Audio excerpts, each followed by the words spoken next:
In previous lectures, we looked at a student-designed 2-bit ALU, and we looked at the control unit that they had designed to manage its data path. Later on, another group of students expanded on this 2-bit idea to a much larger CPU that was inspired by the core functionality of that ALU, and they called that the student processing unit, and it involves the CPU, its components, as well as a small system environment that it runs in, including memory. So in this video, what we're going to do is look at the student processing unit. It's going to be a lot of fun because it's not perfect. In fact, there are a lot of things that are aggravating about it, but it's going to give us some great feel for what it's like to put together a complete processing environment via hardware, so to develop a CPU, so that we're planning to write software for it. Now, to get started, we are going to look at the major elements of this system. So recall the ALU that we had seen before from our students. It had two input registers, A and B, and they were 2 bits wide.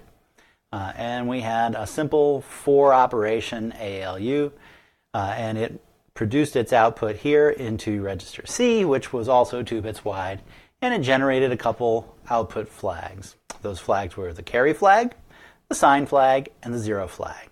Now, a lot of that is still here, but things have changed a bit.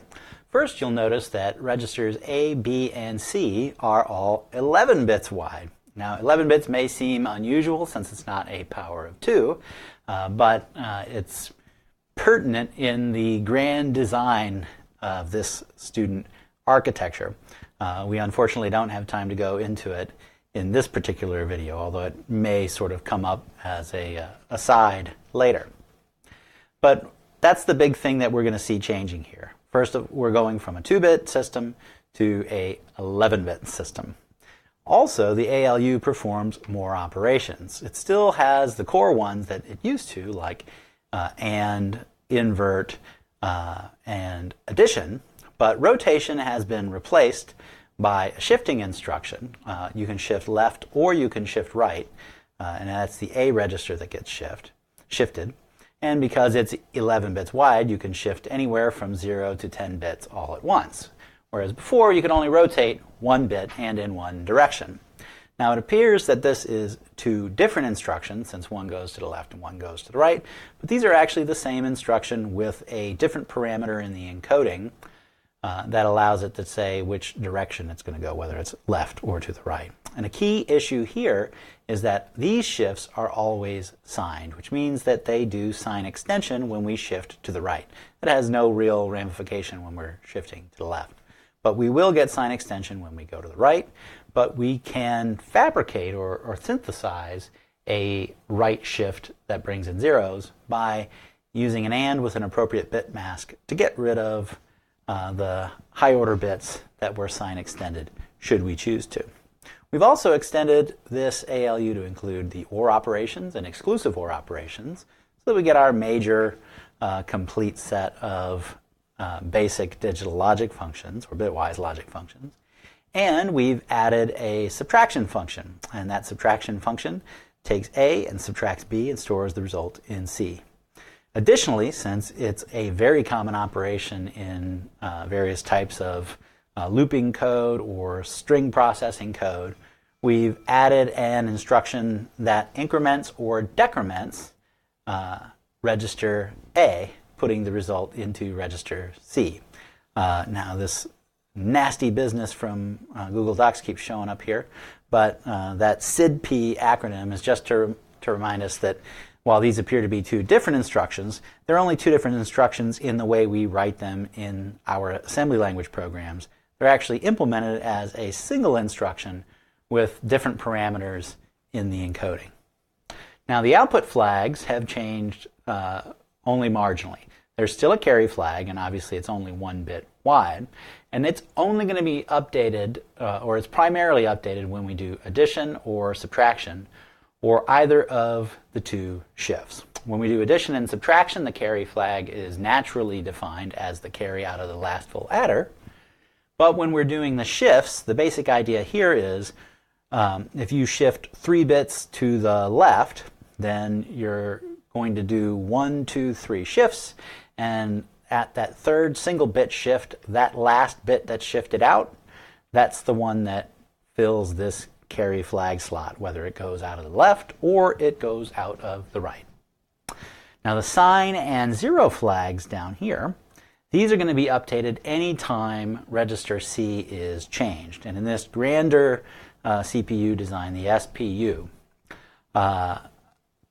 we can get register C to be modified in ways other than just performing one of the ALU instructions over here to the left.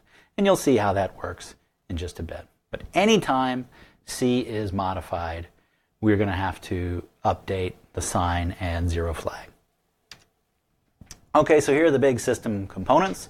We've got our ALU over here and its input and output register.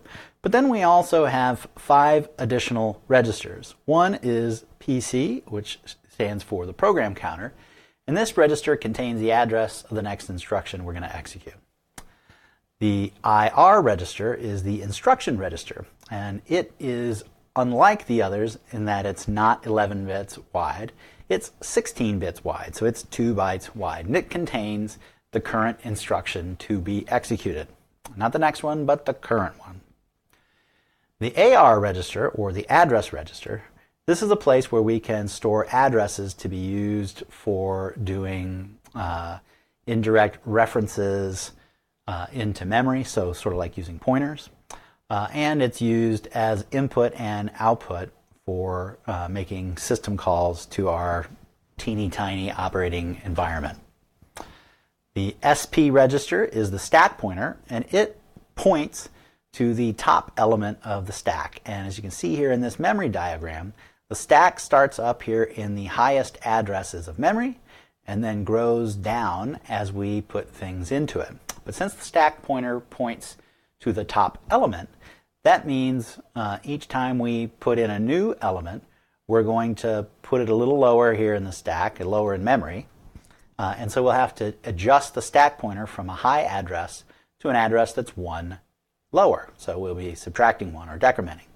And that means when it's empty, we need it such that if we subtracted 1, we will end up in this high position to where we can then stuff a new entry in the stack and have our stack pointer point to it.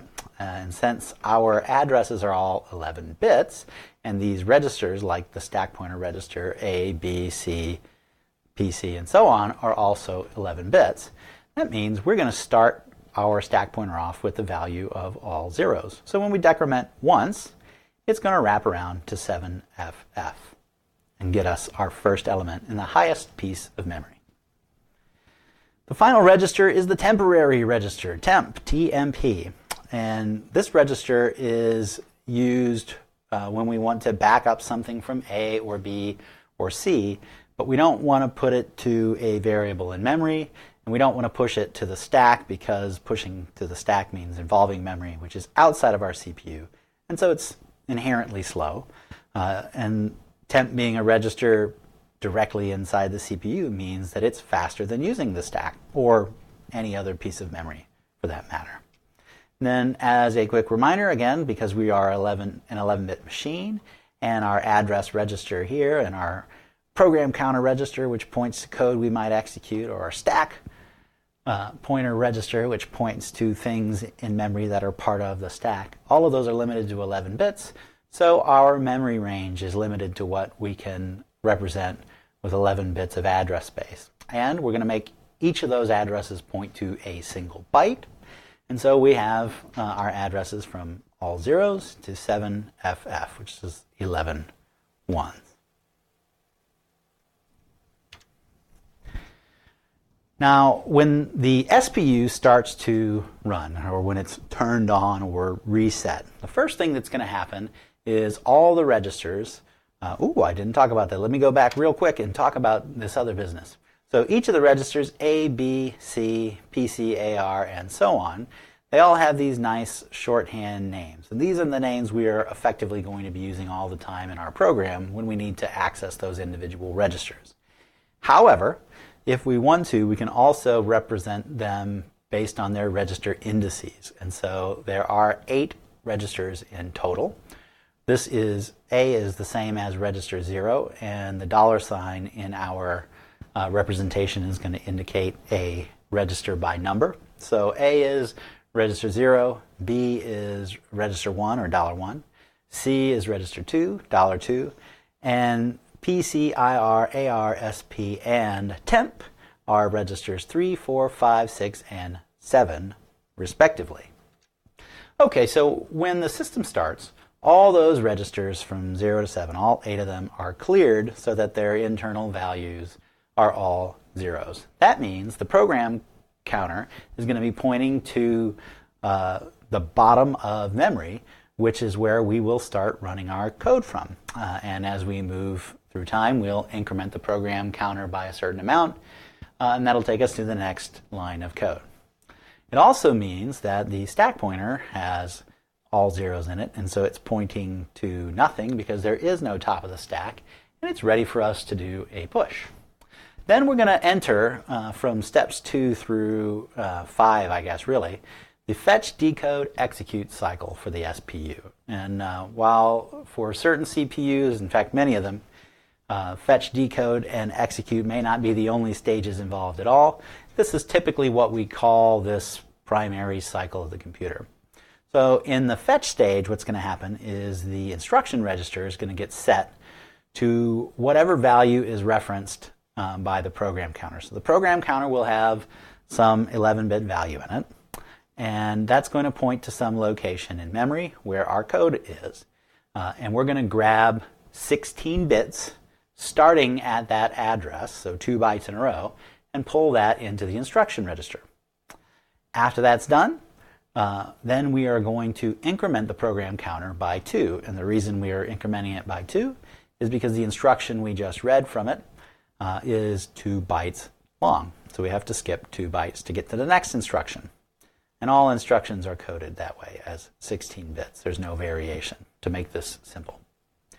Once we've done the fetch and the program counter is updated, then we start to decode. And this effectively just means we're going to evaluate the contents of the instruction register. What are the bits in that 16 bits that we just pulled, and figure out what it means. Like which instruction is it, what parameters do we need, what register is the destination if there is one, which register is a source if there is one, how many bits are we going to shift to the left or to the right, that kind of thing. And once we've decoded what our individual instruction is going to be, then we are going to execute it. And that means getting our source values either from memory or register or wherever it might be, and then perform that specific operation, the operation that we think of when we're looking at a particular instruction, like, say, adding. This is where the adding will happen. And we'll acquire the values from register A and register B. After we've done the adding, then we're going to store the result to whatever the appropriate destination is. And in the case of adding, that'd be register C. And then we'd update the flags if register C had been modified. Once we've finished our first fetch, decode, and execute of a single instruction, then we go back to step 2 in an infinite loop forever, fetching, decoding, and executing whatever the program counter points to next. And that's how our code runs continuously, how our computers continue to run. So let's take a peek quickly at the instruction set, and then we'll go deeper into each of these before we end the video. Now, I've grouped the instructions into 3 major categories. The first is ALU instructions, because they're effectively focused on dealing with the input registers A and B, or A or B, and pushing them through the ALU operations and storing the result in register C. Then there's a group of instructions that are data instructions that deal with getting information from here to there. And then the final group is called flow control, and this has to do with making our program potentially not run the next line of code, but instead go somewhere else, because that's how our high-level code works. So we have to model that somehow at the low level. All right, with the ALU instructions, these are mostly self-explanatory, and we've already seen them. We've got our bitwise logic and or exclusive or and inversion. We have our signed shifts to the left or to the right, some number of bits, and we provide a single parameter to this instruction. That's a 4-bit immediate, and that 4-bit immediate is unsigned, so it's going to be, you could potentially put a value from 0 to 15 there, but since our words are 11 bits wide, it only makes sense to put a value from 0 to 10 here. Then there's the addition instruction, which we're familiar with, subtraction, which subtracts B from A, and then we can take the A register and increment it or decrement it, so add 1 or subtract 1. The data instructions move data from here to there. The one instruction that you may recognize from the original student design ALU is the swap instruction. So this was part of their control unit. We are going to, with that instruction, switch the contents of A and B, and we don't need any intermediaries for it. They just swap right away. But when we also try to write some code based on the original ALU and control unit instructions or operations, we had some difficulty with certain things because we didn't have a way to just copy what was in register A over to register B. And so what this separate group of students has done is they've introduced a instruction called register copy, rcopy is what, or rcpy, but that's short for register copy. And then you provide the two registers that are involved, the source and destination register. Now here we have two arguments, or two parameters rather than one. And whenever we see that, I've got a little note up here, that the left and right parameters are the destination here on the left and the source here on the right, respectively. So we would, if this said register copy A, B, then that means take the contents of B and then copy it over to register A. So register copy.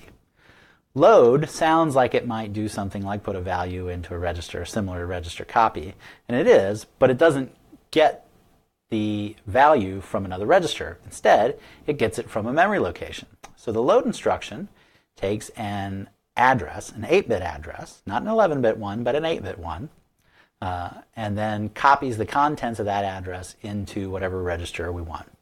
Conversely, there's a store instruction that lets you take the contents of a register and put it out to a memory location based on an 8-bit address, not an 11-bit address, an 8-bit address.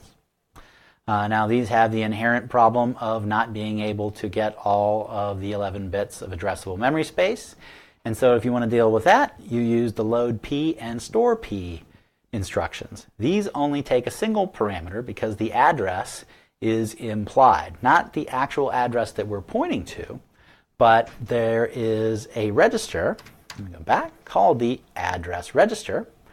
And the address register stores addresses that will be used by the load P and store P instructions, among others.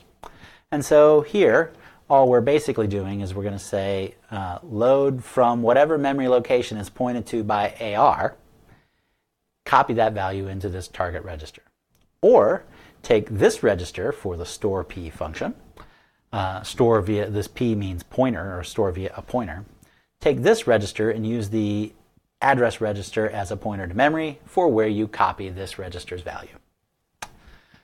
Then we have a SetA function. Now this one seems unusual because everything else here has pretty much allowed you to define what registers you're getting stuff from and what registers you're putting stuff in. But the SetA function is more explicit, kind of like the invert A or the shift left A functions of the ALU. SetA takes a single parameter, which is an 11-bit immediate, and then it just puts that 11-bit pattern directly into register A. There's no way to just put an 11-bit pattern in one line of code directly into register B or directly into register C or into the program counter, or at least not like this, or any of the other registers. Instead, you might first put that immediate into register A and then copy it somewhere else or load or store it to memory, whatever you might do.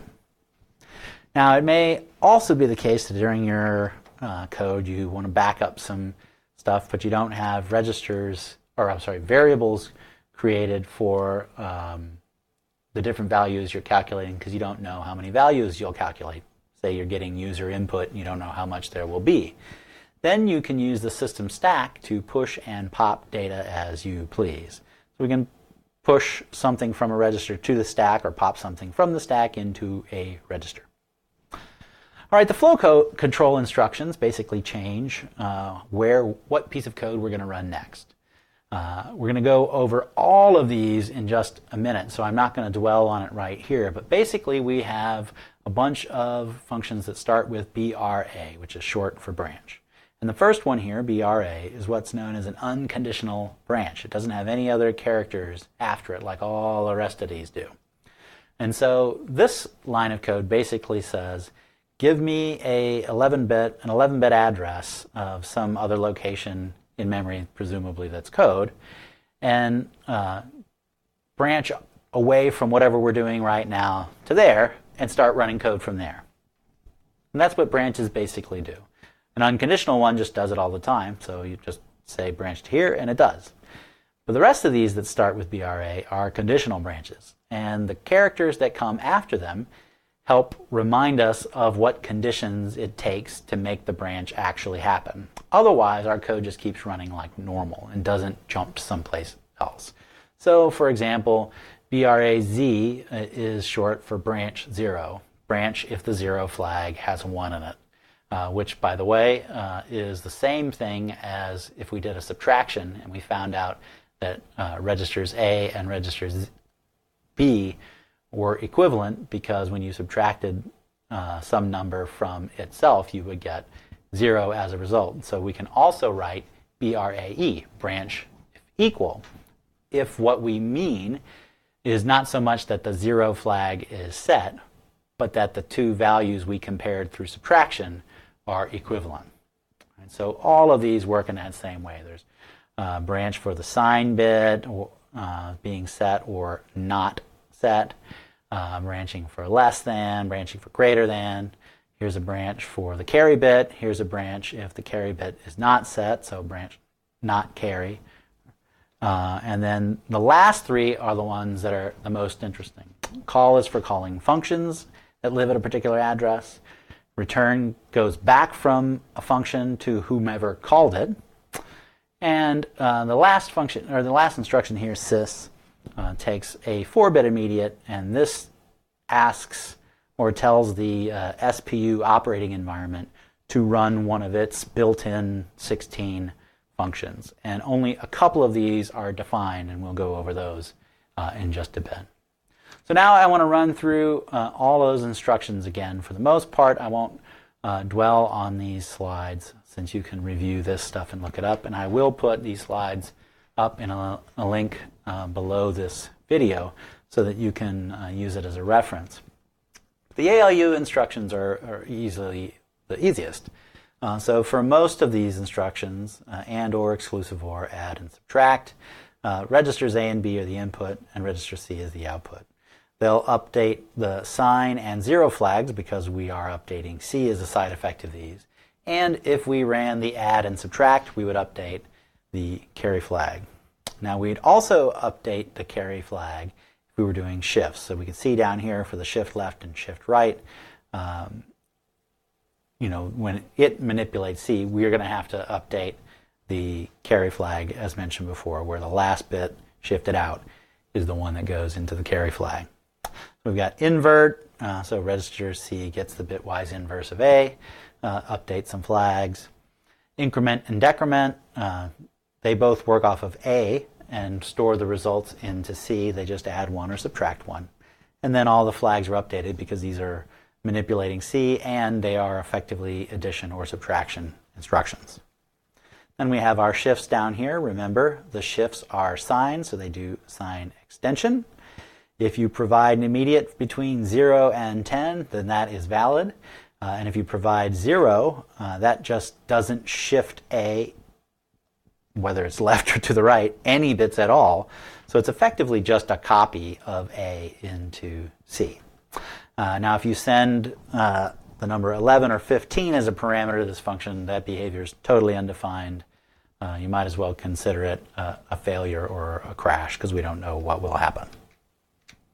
For the data instructions, For register copy, you have to provide a destination register and a source register. Keep in mind if the destination is register C, then we have to update the sign and zero flags. Because I keep having to say whenever we touch register C that this happens, I'm just making a note here that that always happens when the destination is register C, and I'm going to stop talking about it and I'm going to stop listing it here in this document. Swap instruction swaps registers A and B. The set A puts an immediate value into register A. It could be a signed number depending on whether you're going to use it for addition or subtraction. It could be a hard-coded address or a label into your code. Now, a label will be when we're writing the software, we'll use an exclamation point followed by an identifier to sort of give a name to a part of code, kind of in the same way that you give a name to a function to represent that part of the code. But we can do it for more than just functions in assembly language. Now, realistically, the bang label, the exclamation point followed by some identifier name, is just a mechanism in the assembler to determine where you are in the program. And the assembler will create binaries that replace those textual labels with hard-coded addresses in the 11-bit memory space, or the 11-bit addressable memory space. So these two really are the same thing, and virtually nobody will write hard-coded addresses in the text of their program. Instead, we'll use labels. But you could use a hard-coded address. Then we've got the push and pop instructions, which manipulate the stack, but you need to refer to this to be clear on the order of operations. When we push, we decrement the stack pointer first and then copy the source register into memory there. For a pop, we first take what's pointed to by the stack pointer and copy it to the destination register, and then we increment the stack pointer again. And if we were on the last element of the stack, which would be at address hex 7FF, then doing this increment would push 7FF in 11 bits all the way back to 0 hex. And so we would know it is empty. The data instructions continue with the loads and stores. We've already sort of been through these, but basically the idea here is that with load and store, we can provide addresses to or from which we want to copy information to or from a register. But because those addresses are 8 bits, we can't get beyond the memory range of the bottom 256 bytes. The nice thing, though, about using load and store as instructions is they're relatively fast. And the reason they're fast is because in comparison to load P and, oh, this should say store P. That should say store P. I'm going to fix it right now because I can't deal with it. It says store P. No one noticed that it was wrong moments ago.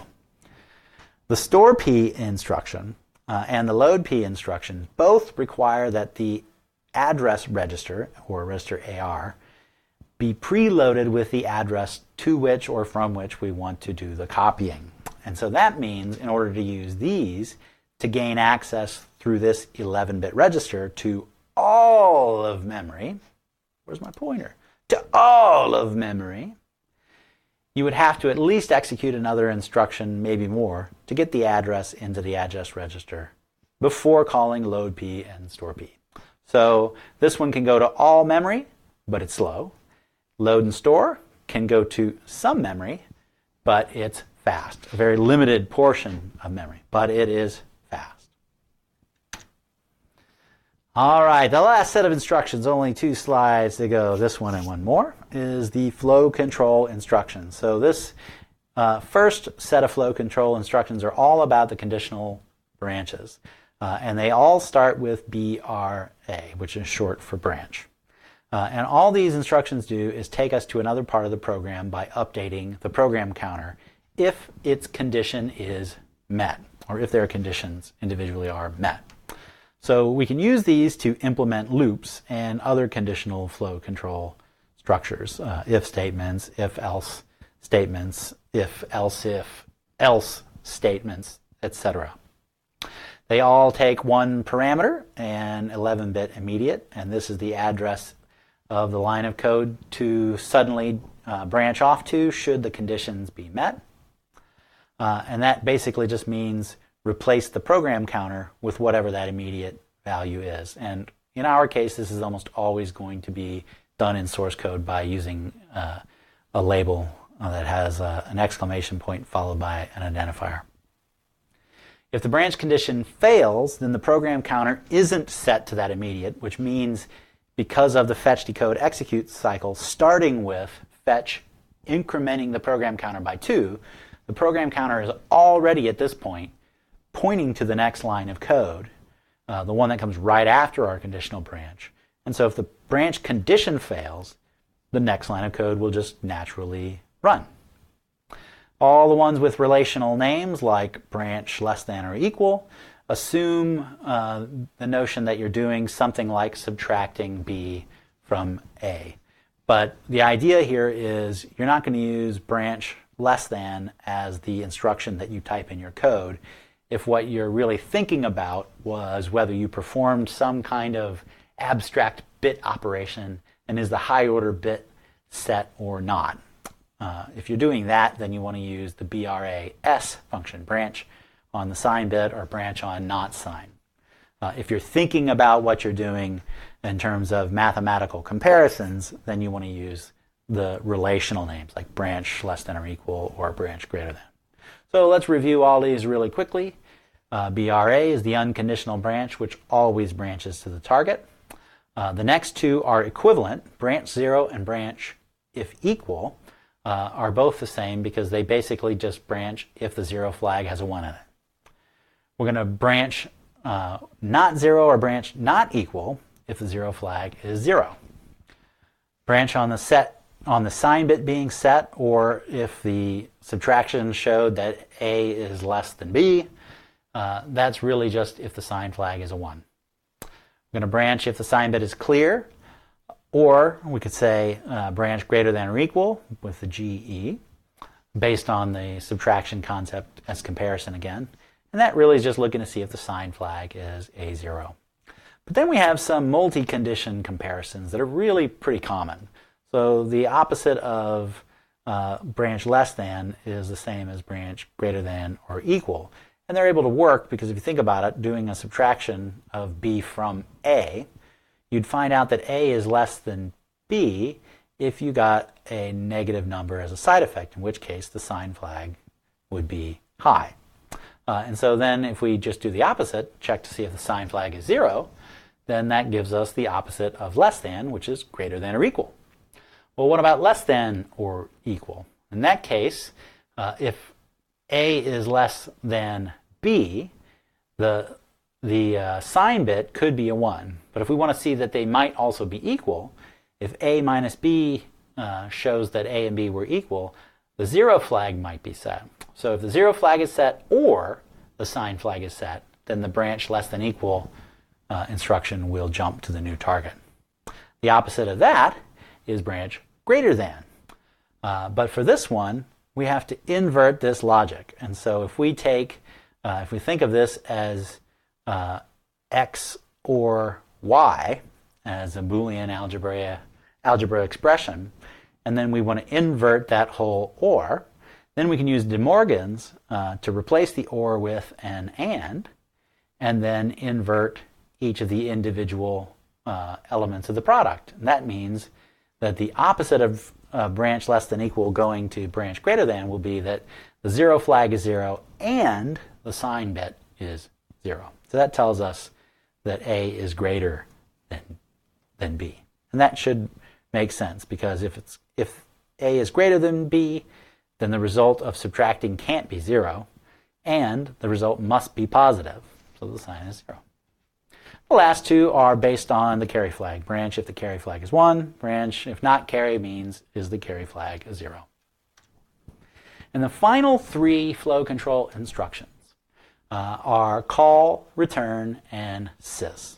So call calls a function, and you provide an address via an exclamation point label, as we've seen with the other conditional branches. And what this does is it does not just replace the program counter with that immediate address. First, it pushes the program counter that is currently there to the stack. But remember, by the time we get to executing a call, the program counter doesn't point to the call instruction itself. It's already been incremented by 2, so it'll point to the instruction after a call. So we back that address up to the stack before replacing the program counter so that we go off and run this function. When that function is over, internal to the function code, we will use the return instruction to return back from the function, just like in C or C++ or other languages where you return from functions. You expect it to go back to the code that called it, regardless of whether you called it from one spot in the code or a second spot in the code or some other completely different spot in the code. But the way that works, the way it can go back to the right place, is because in the call, we pushed the program counter to the stack, the address of the instruction after the call. So when we return, we just take the top of the stack and pop that into the program counter. Now we're running the instruction right after the specific instance of the call. The final instruction is the system call function, or system call instruction, and we have to provide it a 4-bit value, so numbers between 0 and 15. And that tells the SPU system which of its system level functions that we intend to execute. And for a lot of these, the intent was that the address register would be potentially used for input or output from these functions by standard. However, only 3 functions have been identified at this point in time by the students. Maybe some other student group will identify more as time goes on, and only 2 of them use the address register anyway. So the first is system call 0, which outputs a character to some terminal screen, and that character is in memory referenced by the address register. System call 1 inputs a character from a keyboard, theoretically, to the address register. So it just gets one 8-bit value and stuffs it here in this 11-bit value. Now, these are easy to remember. I actually like this idea that the students used here. The reason output is 0 and input is 1 is because 0 looks like a capital O from output, and 1 looks like an I for input. So it's easy to remember which does which. All the other system calls from 2 to 14 are totally undefined at this point. And the last one, system call 15, just resets the SPU system entirely as described on the FetchDecode execute slide. So there you have it. A zany but exciting new platform for us to start writing some code for. And don't forget, your computer will love you more when you talk SPU.